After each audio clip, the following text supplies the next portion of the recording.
asalaamaaleykum chers amis internautes yéen ñi nga xamante ni yéen a ñuy faral topp ci seen chaîne bi nga xamante ni moom moo di Waalo Info tey ñu am mbégte àndaat ak yéen ci suñu beneen numéro waaye laataa ñuy xuus ci suñu débat dinañu amal ay njaal jëmale ko ci askanu Dagana bi jëmale ko ci askanu Waalo di ci lim ku ci mel na suñu papa Salam Sarr ak Pa Gueye ak ñi nga xamante ni génn nañu àddina fii te dëkkoon fii ci Dagana li ko dalee ci fan yi nga xamante ni génn nañu ko di ñaan fa ñu dem gënal leen fi ñu jóge donc tey dañu ñëw ak beneen numéro intime conviction di ci ànd ki nga xamante ni moom moo di le leader de la coalition Yewwi Askan Wi di Abdoulaye Diaw mi nga xamante ni moom la ñu samp ngir mu jiite mairie bi nga xamante ni moom moo nekk fii ci Dagana gannaaw élection yi nga xamante ni ci la ñu nekk actuellement mu jëm le 23 janvier incha allah donc dañ koy dalal mu daal di nuyoo ak yéen ñu daal di yaatal suñu waxtaan ak moom monsieur le maire. Merci beaucoup Guèye maa ngi nuyu seen internet yëpp. di associé wu si njaal yi nga def yi di jàll Dagana yëpp ndax yàggul def na juróom-ñetti fan ma ñàkkoon sama magu papa Pa Alioune Guèye di ko jàll toute la famille ko ñaanal yàlla mais tamit di ñaanal Salam Sarr mi nga xamante ni suñu professeur la suñu tonton la aussi jàngal ñu mu jóge fi démb ak sama tante Ndeye Yaram Dia yaayu Ousmane Nia ak démb rek aussi Siga Ba Mamou Kaw Dieng nekk un conseiller nekk suñu liste aussi ak Adja Astukan ñoom ñëpp di leen ñaanal suuf oyof seen kaw yàlla xaaral leen àjjana te dee doon seen noflaay donc vraiment donc tiis la nag bu dal si Dagana ndax fan yi métti na mais yàlla moo yor ay mbiram dëgg la macha allah kontaan bu baax a baax ci introduction donc monsieur le maire fi ñuy dooree ak yow mooy fi ñu commencé woon ci suñu njëlbeen ndax Dagana dañ fiy dégg benn rumeur muy Pa Abdoulaye Diaw kenn xamu ko fi wala bu weesoo sax Pa Abdoulaye Diaw kenn xamu ko fi Pa Abdoulaye Diaw amul taxawaay boo xamante ni taxawoon na ko fii ci Dagana ba tey mu mën a am sañ-sañu ni jox leen ma commune bi ma jiite ko donc yow boo ci doon indi ay leeral tey jii pour ñu gën a xam kan mooy Pa Abdoulaye Diaw parce que am na ñuy wax ni xamuñu ko wala dëkku fi. waaw d'accord effectivement dinaa di faral di dégg wax jooju man fii laa dëkk donc defee fii sama cursus primaire jàngee école 3 Alexandre Sagna d'alors voilà defee sama cursus primaire ba CM2 yëpp bu jóge fa ñëw collège CG Alpha Mayoro Wele am fa sama BFM donc jóge fa dem donc toujours CM donc autant lycée Alpha Mayoro Wele donc defee fa sama bac donc ñun ñoo nekkoon première génération bu Xelkom voilà amee sama bac en série S1 en 2002 dem université donc nekkoon di activé wu fii aussi si wàllu nawetaan mos xam ñu koñ mais 99 donc en 2000 ma arrêté ndax kon football du woon sama vocation parce que comme je dis rek nit projet la pour nga am lu ñuy wax le PDPIP donc un projet de développement personnel nga xam sa dund noo koy organiser fu nekk foo yegg ak foo war a jëm donc moo taxoon ñu concentré wu suñu wàllu jàng te macha allah yàlla dimbali ñu si ba ñu jàng lu ñu war a jàng aussi xam ko mais tamit dëkk si dëkk bi tamit dafa am la xam ne day am solo parce que c'est bien de critiquer tout le temps mais nga ñëw apporter sa contribution day gën waaw donc te lu ñu gën di activé wu muy wàllu éducation ñun suñu côté politique mooy fexe ba à l'université étudiants yi doon ñëw yi ñu leen di accueillir di sacrifier nos dimanches di leen assister en physique comme en chimie bien que je suis chimiste di leen assister ba actuellement ñu bëri c'est des professeurs de lycée ñii c'est des chefs de service ñii c'est des directeurs ñu bëri dëkk Dagana entre Dagana et Richard Toll donc loolu suñu wàll la woon aussi ak suñu collectif bu ñuy wax am na aussi benn collectif bu ñu doon activé wu KSD doon organiser ak yeneen organisme des activités au niveau du lycée aussi di assister les étudiants donc au niveau de l'ARD aussi donc yooyu c'est des activités yi nga xamante ni c'est la nekkoon non entre autres tout ça ñun war nañu mën a ambitionné wu parce que duñu bëggal Dagana lu gën ndax ñoo ngi tukki di gis yeneen dëkk yi nu muy doxee aussi donc bëggal nañ ko suñu dëkk donc moo tax ñu ñëw am cette ambition là pour jéem a relever ce défi là relever ce défi donc Dagana lan moo fi doxul ba tey nga am engagement boobu noonu lan moo la fi metti bon Dagana lu fi doxul bëri na parce que buñ toogee di ko lim xam naa boobu duñ fi jug quoi mais mën nañ si tënk yi nga xamante ni c'est des points phares yi nga xamante ni buñ si taxawee dinañ gis ni que dëkk bi dafa sooxe donc bokk na si ñàkkum xëy te ñàkkum xëy lu koy waral si dëkk mooy dëkk bi amul dynamisme donc dynamisme économique mooy indi xëy si dëkk c'est-à-dire nit ñi mën di yëngu bu ko defee les activités connexes transport beeg njaay mi restauration yëpp day dox mais loolu dafa manqué si dëkk bi amu fi donc mënoo fi amul leen nga xamante ne du petite moyenne entreprise du industrie du dara la nga xamante ne mi ngi am si dëkk bi donc loolu bu amul nag si dëkk déjà day sooxee parce que mënoo yoree dëkk bi sa poche mënul nekk c'est impossible aussi nit ñi il faut que ñu am lu ñuy suturloo tamit la nga xamante ni daf leen di lew pour ñu ko yóbbul seen njaboot loolu si jaamu yàlla bokk donc mënuñu nekk di tàllal loxo aussi donc boobu doxul mais aussi Dagana ku ko xam ndox ngay njëkk a wax ndox parce que Youssou Ndour ñëwoon na fi wayka fi mais xam naa bu fi dellu si waatoon dina ko jaaxal parce que depuis presque 2018 naan dafa xaw jafe fii Dagana waaw ñu bëri sa ngootuñu sax ak robinet mais si teen yi ni ñuy dem te à 300 mètres dex gaa ngi fii donc loolu manque de planification moo ko waral parce que mais problème mu ndox c'est partout au Sénégal ñëpp koy bokk jàmbat ci maanaam changement bi nga xamante ni jóge nañu ko SDE dem Sen'Eau kon donc fi mu sooxee mën nañu wax ni c'est partout au Sénégal. non mais lii c'était même avant Sen'Eau donc depuis 2018 ñuy commencé donc lii lu ko waral bokkul ak changement boobu mais lu ko waral mooy manque de planification xam nga dëkk bi dafa am fu mu jóge ci nombre di évoluer population bi di yokku donc xam nga bu ñuy wax gouverner c'est prévoir donc da ngay planifier booy jiite dara war nga defee statistique nga ni fii tant d'années population bi dina toll fii dina soxla lii mais loolu day fekk nga tal ko c'est-à-dire bu fekkee da nga ko tal yow am nga équipe bu xarañ tamit ci loolu di nga mën a planifier loolu. est-ce que loolu day tekki ni ñi fi nekkoon kon taluñu ko. non taluñu ko xam nga lu tax parce que du ñu am ministre maire te moom ci waxam sax da koy wax quoi moom du activé wu lu dul nekkul ministre c'est ça le problème c'est ça le danger parce que gestion de collectivité dafa am ay ressources yi nga xamante ni c'est des ressources locales yooyu suñu war basé pour suqali dëkk bi mais boo nee man du ma activé wu lu dul damay nekk ministre ça veut dire que da ngay lor dëkk bi ngay jiite parce que ministre ci coobare président la dépendre donc man ni loolu erreur la ci communication parce que duñu nekk ci gestion des collectivités am lu ko tëgg am code des collectivités ñu am ay compétences générales yu ñu alloué maires yi am ay compétences yu leen transféré ak accompagnement donc ça veut dire que yow si loolu nga war a sukkandiku pour doxal sa dëkk mais doo xaar nomination ministre la preuve en est que en 2012 bu mu pertee bu Abdoulaye Wade pertee nguur gi dafa oote ni lu ma mënoon mënatuma ko c'est comme si Abdoulaye Wade moo doon doxal suñu dëkk waaye du moom loolu aveu la mu toog croiser les bras ba jëmmi jamono 2014 waxoon na tamit dina bàyyi mais ba jëmmi jamono yàggul amul lu mu waxul Macky Sall mais ñëwaat na parce que nekk na ministre pour activer wu waat donc moom bu nekkee ministre lay activé wu pour Dagana loolu ma ni erreur la parce que dafa war a basé wu si ressources locales yi fi nekk yi dem wuti ay partenaires pour jéem a suqali dëkk bi que nga nekk ministre wax parce que mën na la fal ministre tey suba président mën na yeewu xool la neexoo ko mu folli la bu boobaa dëkk bi day toogaat xaar ba nga nekkaat ministre donc loolu laay wax ma ni erreur la maintenant am na xamante ne ñun foog nga am un programme nga tënku si. léegi bala ñoo ñëw sa programme. am na point boo xam ni bëgg naa ñu ñëw fa. parce que ñun ñëpp on est bien d'accord que ni 96 fii Omar fekk dëkk bi ak fi mu ko indi tey jii wuute na bu baax a baax. parce que am na ay réalisation yoo xamante ni def na ko ci dëkk bi. bu loolu weesoo même ci diggante bi nga xamante ni moom nekkul woon li nga xamante ni moom moo di ministre amoon nañ fi ay ministre et pourtant boobu ba tey Dagana fi mu nekkoon fa la nekk ba tey donc yow loolu noo koy jàngatee. waaw tontu nga ma parce que moo lay wan ni ministre yi yor ñu dëkk bi. dëgg la. maire bi moom mooy le premier magistrat moom la ñu dénk dëkk bi. du ministre yi. ñooñu liggéey nañu yore pour askan wi. c'est-à-dire pour tout le Sénégal. du pour Dagana. donc foofu ñu bañ a confondre maintenant quant à yaa ngi wax lu mu réaliser c'est normal depuis 26 ans. buñ la joxee même boo doon génnee chaque jour 1000 francs di tabax benn brique. di nga teg dara.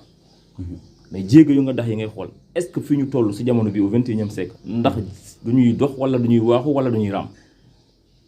mais il faut que ngay génn nga xam ne. jéego yi dafa des lu bëre sax la preuve wax naa la léegi ñàkk ndox mi ak ñàkkum xëy bi. et pourtant loolu yëpp bu fekkee ni dafay am population bi dañu orienté wu à ce que Omar dolli ñu doyaluñu kon donc loolu yaa ngi su roche parce que bu fekkee ni nee ngeen parce que du ma wax nee nga mais nee ngeen yéen waa Yewwi Askan Wi que ni nii gox bi di doxee warul doxee nii war na taxawee fii léegi ñi ngeen war a doxalal di askan bi ni Omar dolli ñu foofu yaa problème. waaw du ñëpp nag du ñëpp parce que mi ngi changé. nit ñi ñoo ngi def prise de conscience. xam nga am na nga xamante ni dëkk day dox. parce que boo xool population bi léegi en majeure partie jeunes yi ñoo ko occupé. dëgg la on est presque à 60% de jeunes. donc ça veut dire qu'il y a un renouvellement de génération. te ñooñu dañuy jug indi beneen conscience aussi loolu da ciy joué. donc ñenn ñi parce que on est en politique ku nekk am nga sa boor politique aussi. da ngay waxal sa boor aussi. dina am ñenn ñi xam ni même boo doon gagné tamit dina am même bu dee ñaari nit yu ni ñun kii lu mu def doy na. et c'est normal donc maintenant nit ku nekk mën nga juger nag parce que yaa ngi yeewoo si dëkk bi ak kenn ku nekk mën na xool 5 ans si gannaaw ou plus ak tey qu'est-ce qui a changé par rapport moom sa vie d'abord son vécu mu xool est-ce que dara changé na loolu ku nekk mën na def cette évaluation là mais globalement bu ñu xoolee ruq-ruqaat yi nga doon dugg yi fa nga c'est-à-dire amul dara la soppeeku c'est-à-dire dëkk bi day dem comme aliru village alors que Dagana dafa war a dépasser fii c'est-à-dire fu tur bi yegg en développe si dégg-dégg ak lu mu regorger si capital humain ak ay ressources humaines c'est-à-dire dëkk bi yeggul foofu donc loolu nag mooy waral ni dafa des lu bëri te loolu dafa am benn genre léthargie buy am parce que bu fekkee amoo équipe municipale buy liggéey bu xarañ moo waral parce que moom même bu nekkoon ministre dem toog am équipe bu taxaw bu dynamique dëkk bi dina dépasser fii. loolu mooy équipe bi fi nekk baaxul. équipe bi dafa liggéeyul liggéey bu war mais nag équipe bi lu mu liggéeyul liggéey parce que souvent à tort dañuy pointer l'équipe wala adjoint yi fi nekk yi mais le responsable premier mooy le responsable moral ku ñu fal bu doxul yow la toujours donc yow yaay responsable bi c'est-à-dire yow yaa leen war a galvaniser mais yow waroo toog di leen seetaan waaw moo tax ñun si loolu duñ si xalaat lu bëri parce que gëstu nañ si xam nañu lu waral seen yëf mënul dox yooyu yëpp c'est des choses yoo xam ne duñ koy analyser tirer si ay leçons aussi que demee ñun bu ñu téye ñun xam nañu fu ñuy jaar pour mën a suqal Dagana si lu gaaw. ay ci ba ngeen gisee loolu yëpp yéen ngeen fas yéene ci indi ban taxawaay parce que ñu bàyyi xel benn affaire mooy bu fekkee am na ñu fi nekkoon ñooñu indi nañ waaye léegi ñi ñëwagul fas yéene indi lan nañu indi. ñun dañu indi un programme. parce que ku fi nekkoon day wax dafa war a def un bilan. normalement moom war a indi programme dafa war a indi un bilan. et pourtant def na bilan boobu barki démb fii ci esplanade bi. comme quoi. ses réalisations def bilan bi. comme niñ koy comme ni ñuy. esplanade bi ak lan bilan bi ak rajo bi ak ainsi de suite parce que. ñu waroon nañu secteur yu am solo. ci dëkk te mu koy doxal. daf ci bokk napp gi. daf ci bokk sàmm gi daf ci bokk mbay mi. daf ci bokk l'emploi des jeunes. donc ñooñu ñëpp bu fekkee dajaloo nañ ni Omar wax dëgg yàlla dimbali nga ñu gërëm yàlla mu def bilan ñoom ñu seede ko kon dañuy jàpp ni bilan am na. non ñooñu ñoo ko seede. est-ce que yow am nga xayma boo mën a teg ni globalement ñooñu ñoo seede loolu wala dafa am ñenn ñu seede loolu. xam nga dafa am. parce que xam nga napp bu doxee. da nga koy sentir si dëkk bi. waaw dans les normes. si nga secteur yooyu muy yëngal limit agriculture élevage pêche yooyu bu doxee da nga koy sentir si dëkk bi. parce que dafa am ay activités connexes yu lié ak yooyu muy le transport. muy yeneen secteur d'activité ay restauration ñun da jaay ak yëkkati yooyu yëpp c'est-à-dire yëpp da nga koy sentir day dox mais loolu sentiroo te.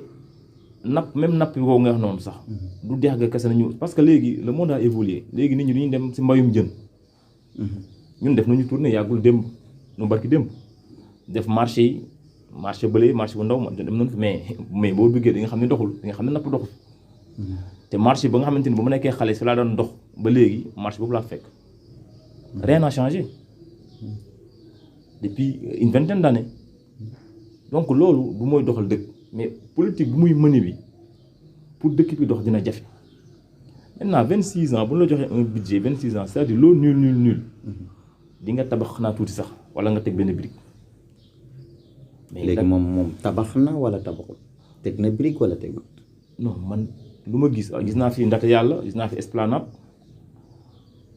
mais gisuma fi leneen la nga xamante ni. dëgg-dëgg mairie mooy jël matuwaayam pour taxawal ko fii si Dagana. c'est-à-dire xam nga nag nga lu yàgg mën na la mën ba sorte que yow doo mënti gis leneen moo tax ñu dëkk si dëkk bi souvent dañuy foogoon ni xam nga boo fi génnul da ngay foogoon ni lii ça va mais boo génnee ba xam lu xew da ngay wax ne non ñun ndekete ñun duñu fàtte woon Dagana dëkk bu ndaw la bokkul ak comme les communes yi nga xamante ni comme ay Diamaguène yooyu nga xam ne dafa éparpillé wu Dagana c'est entre 3 tali dafa triangulaire presque 25 000 à moins de ça ñoo fiy dund pour nga développer dëkk boobu warul jafe am nga un budget qui est l'élément de base de gestion donc de la collectivité mais budget boobu si nga war a njëkk a taxaw mu néew mu gàtt da nga ko war a ñoŋal liggéey si ba nit ñi gis ko mais am ngay partenariat mais y a d'autres fonds yi nga xamante ni il faut des projets ngay liggéey si dem indi fonds yooyu pour doxal sa dëkk mais bul xaar nekk ministre bu la fi ministre fekkee xayrun ça n'a rien à voir. mais dëkk bu opposé wu est-ce que yomb na defar. dëkk amul opposé wu loolu argument la bu ñuy teg xam nga loolu nañ dem naxee ka dagunuwaay yi même li ngay wax ni ministre boobu dañu dem ba nax nit ñi diw ministre diw mi ngi ko dëkk amul opposé xam nga dëkk lu mu am dëkk dafa am da nga am fulla nga gëm liggéey parce que liggéey culture la nga am ña nga àndal yow sa bopp nga wane donc la ligne de conduite nga def ci rigueur def ci fulla def ci fayda donc def ci compétence donc loolu mooy doxal dëkk. dëgg la waaye même bu opposé wu état bi c'est pas c'est-à-dire bu ñu jaawalee le pouvoir et l'état c'est-à-dire le pouvoir muy Macky Sall avec son parti kooku c'est le pouvoir mais l'état dafa am ay normes ay règles yu ko régir xam nga donc le code des collectivités am yu mu définir am des compétences transférées am des mesures d'accompagnement mais dëkk bi ci boppam rek dëkk bi am na ay ressources ya nga xamante ni mën na ci appuyer wu pour suqali Dagana parce que dëkk bu tuuti la. dëkk la mais ñun fii Sénégal du ñëpp mais ñi ci ëpp mën nañu wax loolu ni ñoom ci côté politique la ñuy gën a liggéeyee seen dëkk que maanaam sukkandiku ci lii moom moo war su ma waxee ni dëkk bu opposé wu Dagana suñu xoolee réalisation yi fi nekk yëpp yi fi nekk yëpp ki fi nekk maire peut-être bi mu koy réaliser mi ngi ci état mi ngi ci pouvoir donc bu fekkee loolu naxsaay na ñu gisoon ni peut-être Dagana xaw na sooxe parce que peut-être yenn projet yi nga xamante ni c'est l'état duggatul woon Dagana kon peut-être tamit ba tey ñu déggaat ni bokk na ci li poussé ki fi nekk à ce que mu rejoindre état parce que gis na ni fàtte nañ ko te am na ñoo xamante ni ñi ngi ci pouvoir te jéemuñu benn effort donc kon bu ak lu mën a xew man dinaa forcer sama bopp dugg ci pouvoir bi ngir ay projet état di mën a dugg ci fii Dagana. waaw xam nga loolu lu mu koy wooyee man c'est chercher la facilité mooy nga nekk un maire sous couvert quoi bu ñu nekk on a plus de 550 et quelques communes tout ñëpp mënuñu bokk même parti donc ça veut dire que tous les maires mënuñu nekk des sous couverts loolu mooy chercher la facilité alors que yow war nga am lu ñuy wax donc un génie créateur c'est-à-dire nga am benn ouverture d'esprit nga am un esprit créatif lu la yàlla jox sa loxo yow loolu nga war a mooñ nga defar si nga génnee si dara mais doo toog di xaar damay xaar diw nekk président wala ma dem ànd ak diw pour ma mën a liggéey sama dëkk loolu pour man c'est chercher la facilité yow da nga war yow si la nga am si sa ressource sa dëkk nga basé aussi muy le capital même muy les ressources naturelles nga basé aussi pour suqal dëkk bi donc y a les taxes y a les impôts y a autres c'est-à-dire yooyu ngay jéem a ñoŋal mais nga gérer avec une gestion responsable parce que loolu daf si am solo xam nga malgré que nekk nga si nguur gi mais dafa fi benn réalisation d'envergure bu mën a jaaxal nit ñi ba dëkk bi dox bu am solo au moins ñu ni kii bu mu nekkee ànd ak le président diw dëkk bi doxoon na ni mais xam nga tamit aussi loo mënul am ak le président Abdoulaye Wade xam nga doo ko am ak Macky Sall nag ñoo dëgg quand même mais bu ñu xoolee bilan Dagana bu fekkee ni tey Dagana mi ngi dund ba tey maanaam sukkandiku ci yooyu ngay wax moom moo tax parce que de 2012 jusqu'à nos jours amul woon benn mbir moo xamante ni jóge na ci état di dugg fii et pourtant yenn mbir yi ñu ngi doon dox kon loolu est-ce que tekkiwul ni ñi fi nekk ak ki fi nekkoon ñu ngi doon liggéey ci comme fi nga ko souligné nii. non am na ñu jóge si état bi di dugg fii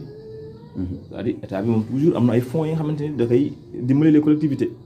loolu moom du ñàkk rek c'est-à-dire problème bi mooy problème liggéey loolu laa la expliqué problème liggéey la yow yaay bëgg liggéey boo si nekkee bu la fa fekkee nga dem bu la fekkul nga dem mais day fekk nga nekk si moo gën a yomb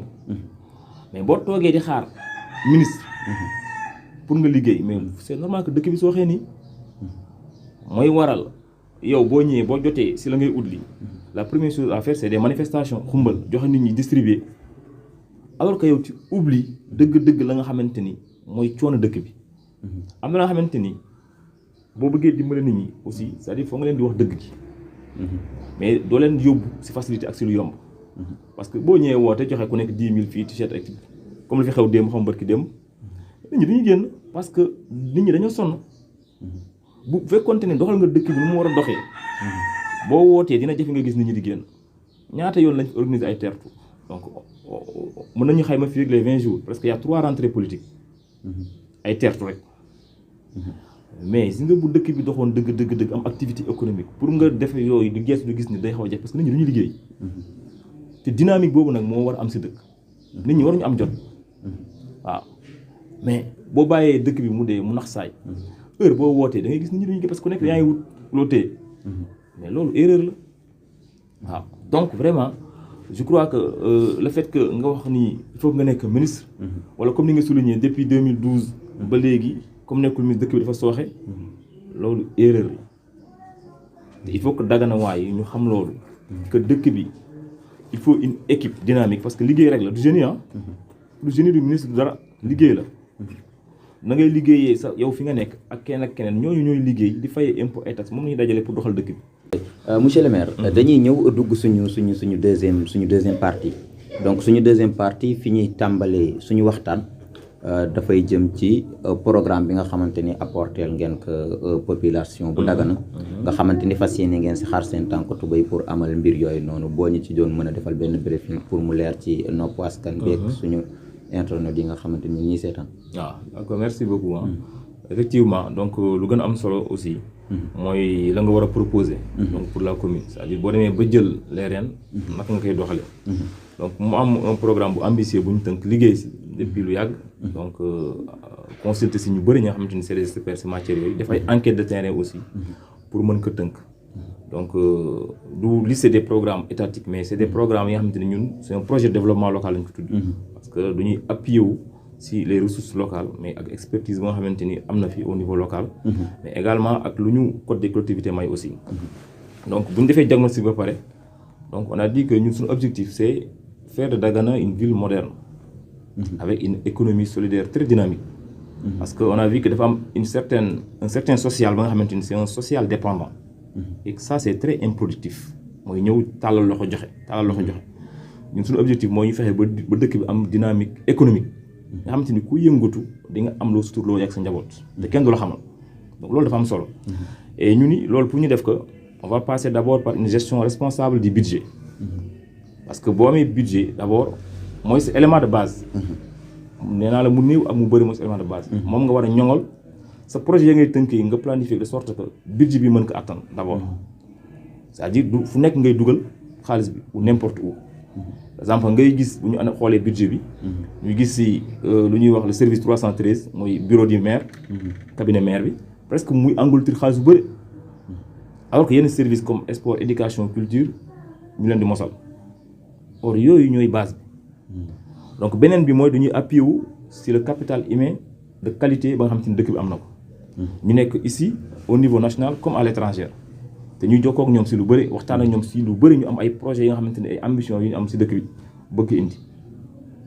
mais ñu am si ay jafe-jafe donc loolu benn la beneen bi aussi mooy ñu fexe ba impliquer c'est-à-dire citoyens yi parce que looy def pour nit ñi il faut nga impliquer leen comme disait l'autre tout ce que tu fais pour moi sans moi est contre moi c'est-à-dire ce premier partenaire mooy la population autochtone ñu fa dëkk ñi ñooñu ñoo war am confiance si yow foo mu am rapport de confiance donc il faut nga impliquer leen ñoom ñu xam lu ñuy dugal si dëkk bi yéen nag ngeen koy jëfandikoo li ngeen diggee ndax yéen a ngi koy def mais aussi nga may leen ñoom outil de contrôle ñu mën a xam est-ce que yéen loolu yéen a ngi koy doxal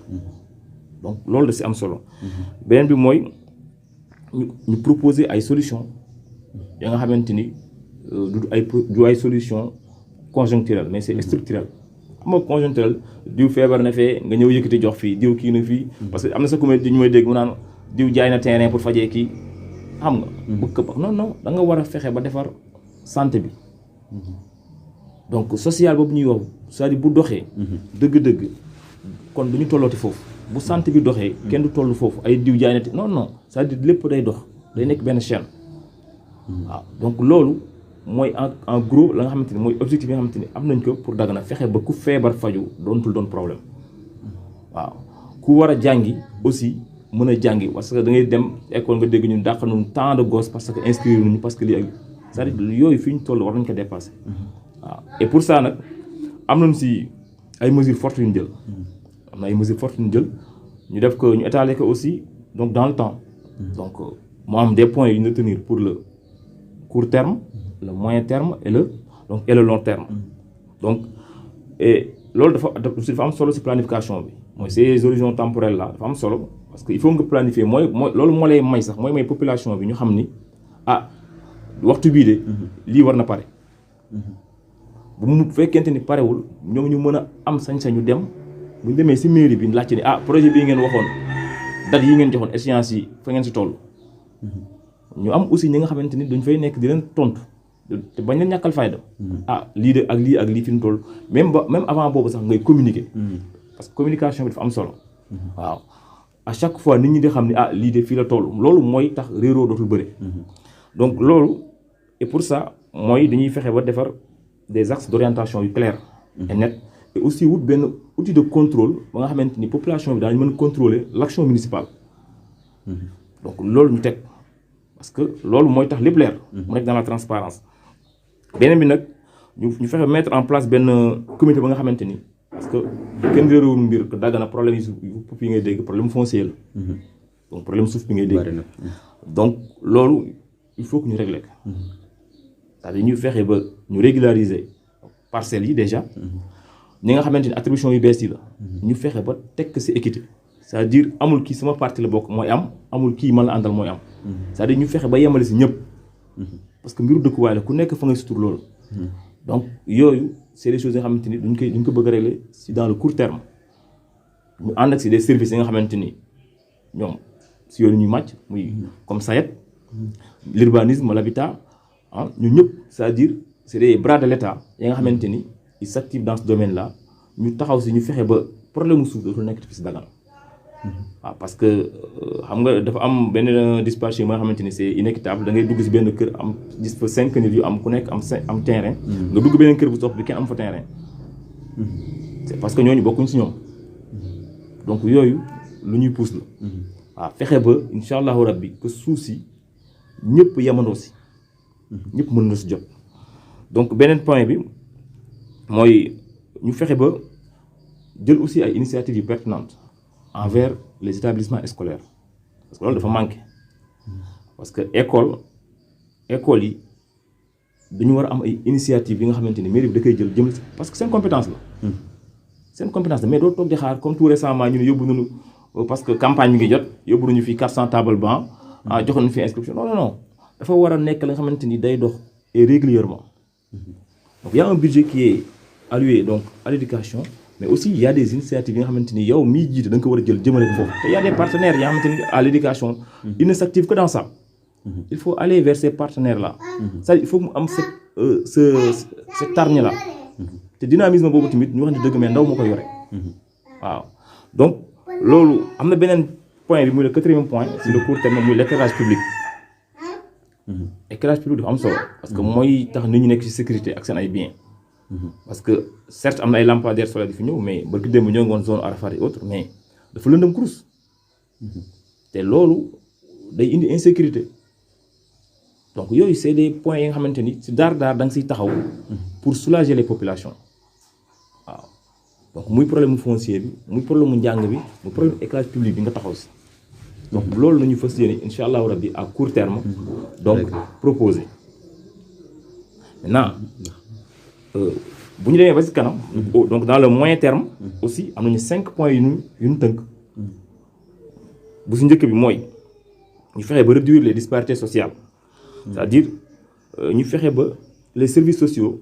de base muy ay feebar fajoo bëgg a jàng c'est-à-dire yooyu nit ñi am ci accès facilement parce que fii ku fi feebar yóbbu la Richard-Toll yóbbu la hôpital Gaïa 2 donc c'est-à-dire Dagana dafa dem ba dafa perte lu bari ci côté boobu parce que wér-gu-yaram boo ko amul doo mën liggéey aussi waaw nga bu demee ba santé bi sooxe à ce point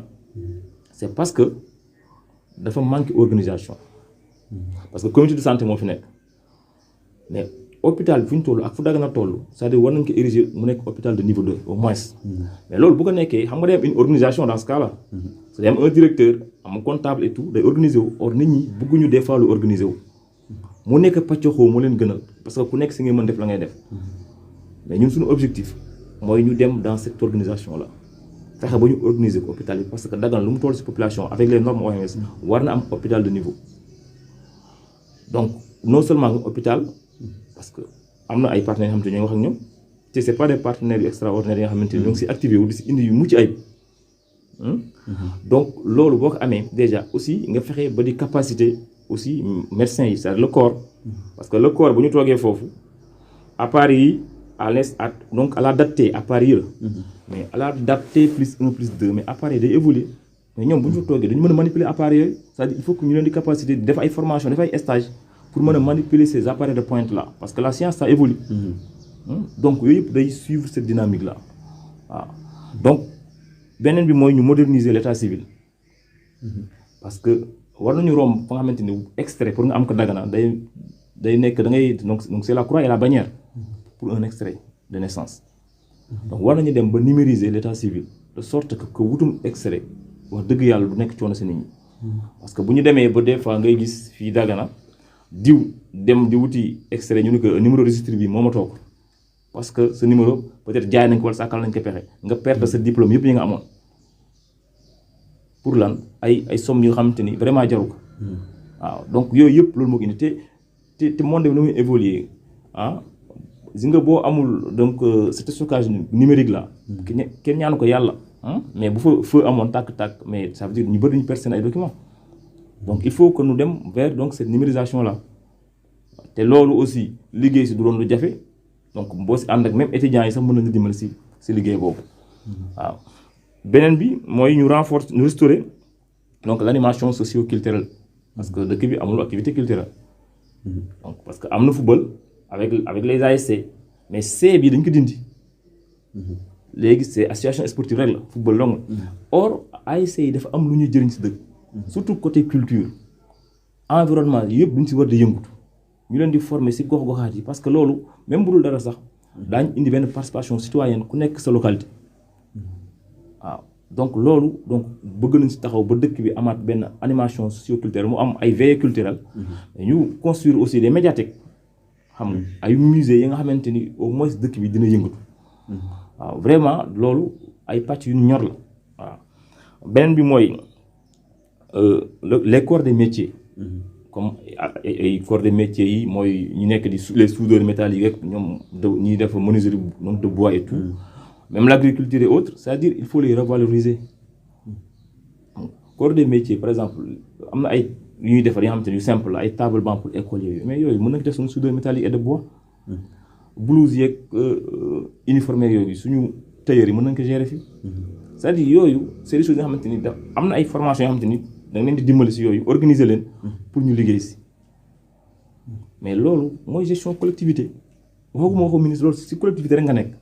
waaw pour gérer ko agriculture de compétence transférée certes moom comme pêche comme élevage mais c'est des secteurs yi nga xamante ni mënoo ko tëb c'est-à-dire foog nga accompagner leen foog nga accompagner agriculture accompagner pêche bi ak élevage bi moo si na créer benn mutuelle communautaire pour leur permettre ñu mën a am ay financement yu nga xam mooy yi nga xamante ni buñ koy rembourser duñ sonn avec des taux d'intérêt à un chiffre donc yooyu yëpp mu ngi suñu programme ñu dëxëñ waaw te fas yéene si taxaw donc dernier point bi donc dans le moyen terme mooy ñu développer donc le partenariat avec des am na ay organismes yi nga xamante ni ñoom ils ne s'activent que dans le domaine de l'éducation et de l'environnement mais ñi nga xamante ni tamit yéene nañu lépp éducation ak environnement mais yow yaay war a dem jëli ces financements là donc moo tax même on a songé ñu créer un bureau de projet ñi nga xamante ni ils ne s'activent que dans ça donc defar ay projet ak ay levée de fonds donc comité ba nga xamante ni moom parce que y a des fonds dormants yi nga xamante ni fa la toog ku koy jël si léegi mais il faut que nga liggéey tëgg un projet bu ko mën jëli waaw donc yooyu yëpp ñoo ngi si di xalaat donc te loolu yëpp bëgg nañ ko dëggan si dans le moyen terme. dans le moyen terme waaw incha allahu rabbi. ok waaw wala des na beneen. waaw des na bon nu moyen tamit ñu yokk si bon am na yenn 4 points donc dans le long terme pour finir. parce que le programme est costaud mais on a dañu tënk rek ces 13 points là muy les mesures fortes. ñu reconstruire avec les partenaires donc l'hôtel de ville mooy la mairie. parce que mairie vitrine la si dëkk bi. mais mairie bi boo fa rombee da ngay xaw rus. man am na ka nga xamante ni dama ko jàngal encadré ko mu nekk chef de service daf fi romb di dem séminaire ànd ak ay nawleem moom moo leen di jox ay ordre mooy seen supérieur mais bu mu egsee ba foofu ñoom xamuñ fi la dëkk ñu toj regret yéen li mooy mairie Dagana xam nga loolu dafa xaw doy waar. parce que mairie même bu dul dara mais sag la parce que moom la ñuy wax l'hôtel de ville. war na am benn xar kanam. waaw mais nga seetaane ko sàggane ko bu mu mel nii moo lay wan ni lu may doon wax rek mooy manque de dynamisme boobu ak si équipe bi. ak manque de rigueur et de sérieux moo ko waral. parce que ku ko defoon na sa kër parce que këru ñëpp la. mairie bi mooy këru ñëpp si yam. ku ko defoon na sa kër na nga koy fonkee mairie bi du mel nii. te ku nekk gis na ni ñoom ñëpp kër yi ñuy tabax yi quand même. donc loolu du nit duñ siy jug parce que du pour dara mais sagu dëkk bi la. te ñëpp ko bokk. waaw beneen point bi mooy ñu développer ce qu'on appelle l'intercommunalité. avec donc les communes yi nga xamante ni comme bokkal gars yi nga xamante ni dañuy partager lu bëri. tool mais développer l'intercommunalité surtout pour des projets d'utilité publique yi nga xamante ni mënul ñàkk bu ñu bëggoon taxawal benn entreprise bi nga xamante ni mën na polariser entre Dagana gars yi bokkal activité économique yi ñuy def ci foofu muy agriculture muy leneen mais il faut que nga développer cette intercommunalité là mais bu mu yem foofu mu nga génn si yeneen communes yi nga xamante ni nekkuñu fi wala nekkuñu sax fii si Sénégal ñu ngi à l'étranger def ay partenariats def ay jumelage donc pour développer parce que yooyu rek mooy développer pour vous dire mooy développer donc les communes boo xuluma la nga xamante ni si état lay jóg te loolu boo si taxawee nga sax si sa dëkk day dem incha allahu rabbi waaw gestion bi na leer nañ am sérieux donc loolu moo njëkk am solo waaw beneen bi mooy bon pour finir donc faire de Dagana une ville moderne attractive avec une économie donc dynamique et aussi fexe ba secteur yu mel ne comme transport yëpp donc restauration yëpp mu dox ñu fexe aussi ba taxawal ay PMI ak donc des PME et des PMI c'est-à-dire des petites et moyennes entreprises xam nga lu tax petites et moyennes entreprises parce que c'est des ya nga xamante ni pour nga taxawal ko du jafe mën nga di defar ay secteurs yoo xamante ni mën na di polariser ay une cinquantaine fii nga defar le groupement féminin fii 50 ainsi de suite nga may petites et moyennes entreprises c'est pour ne pas trop se focaliser sur Sokas pour xam nga mun ñu topp presque 6 ans Sokas na tijji bu Sokas yu doon suñu dund kon Dagana yëpp dee nañ ñoo xam ci dëgg mais ni ñaa ngi dund ba léegi quand même ça veut dire que mën nañu dund sans moom il faut aller au-delà de ça essayer de trouver yeneen circuit pour taxawal leneen bu tijjee xayrul ndax entreprise privée la borom mënoo gën ko force tijji sa entreprise quand même bu ko arrangé wul du ko tijji mais yow boo taxawalee yenn secteurs yi ba mu dox moom mën na gis ni ah kon lii war naa ko yëkkati wala ma jox leen ko mais kenn du topp si gannaawam naan na tijji non dañuy fexe dem indi yeneen teg donc c'est ça c'est-à-dire duñu si yërëm suñu bopp donc c'est des choses yu ñu waxtaan ak yéen mûrement liggéey si te fas yéene si taxaw insha allahu rabbi donc loolu mooy quatrième point bu noonu wax bi donc dans le long terme muy 13 points donc mais le programme est exhaustif mënuñu ko citer après daañu ko partager insha allahu rabbi mais lu am solo mooy la nga xamante ni yëpp waxuñu si sax lépp la nga xamante ni dina dem si ay état non c'est des choses yi nga xamante ni avec des ressources avec des partenaires mën nañu suqali dëkk bi incha allah. maanaam compter sur nos propres forces. mais c'est d'abord comme ça. donc projet bi maanaam programme bi ñu gis ni programme bu am solo la waaye tamit ñuy faral di gis ci politiciens yi parfois ñu am ay programme yu riche yoo xamante ni wax dëgg yàlla da nga ciy gis sa bopp mais bu ñu yéegee dañuy indi beneen xar kanam boo xamante ni xamoo ko woon ci ñoom. waaw loolu te ñu yaakaar ci yéen xanaa. waaw loolu moom dëgg la am na si fekk si parce que c'est lu ñu yàgg woon la. benn mirage la ba nga xamante ni dafa dem ba commencé nekk réalité. donc pour nga weddi ko day xaw a jafe parce que da ngay gis ne ñi doxalee noonu. mais ñun vraiment lu ñu dugal ci politique ñun benn ambition la ñu am. parce que lu gën a yomb mooy gën a yomb def na ñenn ñi dem ranger aussi ñenn ñi pour sa intérêt crypto personnel. mais defuñu ko on a choisi de s'opposer muy lu metti on a choisi l'autre bord mais ñëwuñu rek taxaw foofu rek pour critiquer man je dis que nous ne sommes pas contre Oumar Sarr. man je dis ça dama ne nous ne sommes pas contre parce que suñu politique du politique contre mais c'est une politique pour contribuer pour changer pour améliorer parce que nit ñi intéressé wuñu Dagana moo ñor notre problème c'est les mots de Dagana c'est pas Oumar Sarr le problème yu Dagana am Oumar Sarr peut-être def na ba fu mu yam mais ñun suñu rôle mooy ñu ni dëkk bi war na dépasser fii te suñu contribution dañu ko war a indi naa nag ku nekk ak du la dugal ci politique am na ñoo xamante ni duñuy jëfandikoo politique c'est-à-dire du si dundee ñoom dundaluñ ko or la politique c'est une bonne chose man je dis que tout le monde doit faire la politique pourquoi parce que même si tout n'est pas politique mais tout se fait à travers la politique parce que même li ngay lekk politique moo koy décider luy dugg si dëkk bi moo koy décider donc ñëpp war a def politique maintenant quant à militer dans un parti ça c'est autre chose. loolu choix personnel la. mais tout le monde doit faire de la politique parce que c'est juste l'art de gérer la cité. fexe ba lu jagul nga jagal ba nit ñi mën si jëfandiku. donc loolu mooy politique. donc kon lu baax la. donc boo ko jaarlee fa nga ko war a jaarale jaamu yàlla. donc ñun loolu mun si dugal duñ ko def jaamu yàlla. def ko sacerdoce. waaw pour jéem a relever le défi relever ces challenges là.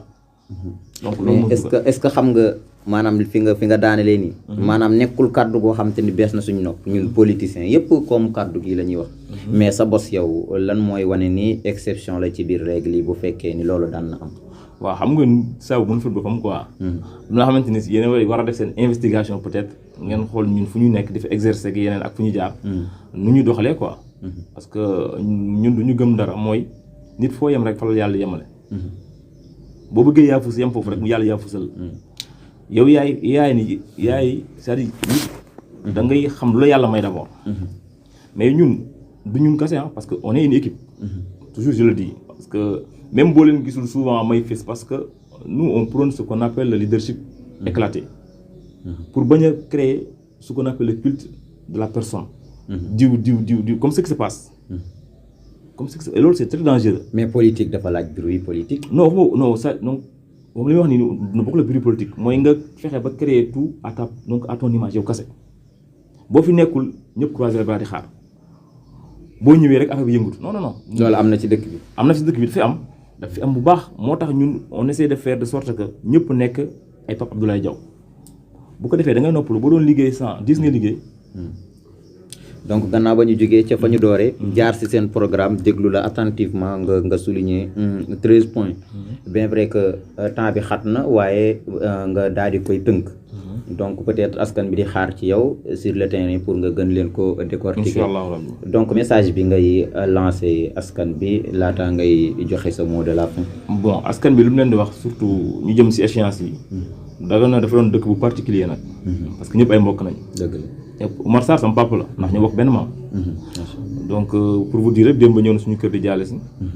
Mokhtar Sy sama papa la ndax moom sama papa ñoo bokk yaay. donc ñu ni neen la. donc koo fi lor ay suba yaa koy seeti. la preuve en est que démb dëj yi ku fi gis ñoom rek ñoo ñëwaat ak foofu. xam nga kon nag lépp dafa rafet.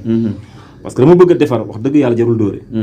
dama bëgg a defar kii ni la man tamit dama bëgg yow la nga defar ma defar lu ko gën. jarul dóore. jarul xuloo jarul xeex jarul saaga. te ñun depuis bu ñu nekk ci politique parce que ñuy wax xamuñu ne ñun depuis 2018 man maay le coordonnateur de Pastef à Dagana. donc en 2019 maa leen yóbbu élection présidentielle mais déggu leen mbir bi. c'est notre façon de faire la politique parce que liggéey la nañ ko jàppee. du wax du saage du xaste. kenn du ko fi xeex. lu ñuy wax mooy voté leen suba ngeen dem liggéey ci parce que après ça continue la vie continue. donc mooy message bu ñuy lancé. di wax nañ ko def dans la sérénité parce que ñu bëri ñoo ngi wax ana waay mais ñoo ngi fi. mais dañuy dem ci kër di wax ak nit ñi. parce que nit ñi ñoom ñooy voté ji. mais ñoom nga war a waxal. ku nekk après xelam ak mooy xool lu ko doy. mu ni kii doy na ma dem voteel ku fekkee doy na ko. waaw te vraiment loolu gis nañ ni am na njëriñ non seulement ndax dina tax nga jóge nañuy wax ak ñoom. ñu xam ku lay voteel nag yàlla moo ko xam. mais n'empêche nga wax ak nit ñi échanger. loolu laa wax ni man jarul di xuloo jarul di xeex jarul di ŋaayoo. parce que dëkk bi ñoo ko bokk.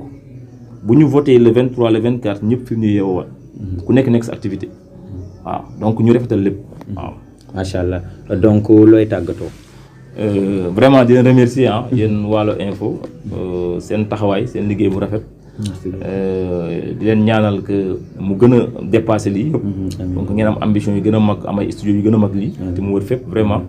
parce que dafa am solo aussi si ñu am benn pluralité médiatique. ñu mën di jox ku nekk sa xalaat. c'est-à-dire même boo leen bokkul boor politique. on est des adversaires donc deux moments. et ku nekk war na la jox nga wax sa xalaat. dëkk bi nag ñooy apprécier. ndax ay nit ñoo fi dëkk say nawle lañu ku nekk mooy xool ku ko doy. waaw bu fekkee ñun ñoo leen doy. ñu fal ñu te mu gën si Dagana. bu fekkente ni tamit keneen la na nga ko def mais aussi na gën si Dagana. parce que toujours lu ñu mënul séddoo mooy Dagana. donc lépp lu si am rek na gën si Dagana après. donc vraiment mooy yi may wax. te di ñaan tamit yeneen boor politique yi. muy Tafa Sarr aussi qui est un oncle aussi. parce que comme ni la wax rek fii Dagana. dafa doon benn affaire bu doy waar waaw ñun ñëpp ñoo bokk. donc vraiment di woo ñëpp rek. ñu def ko si dal.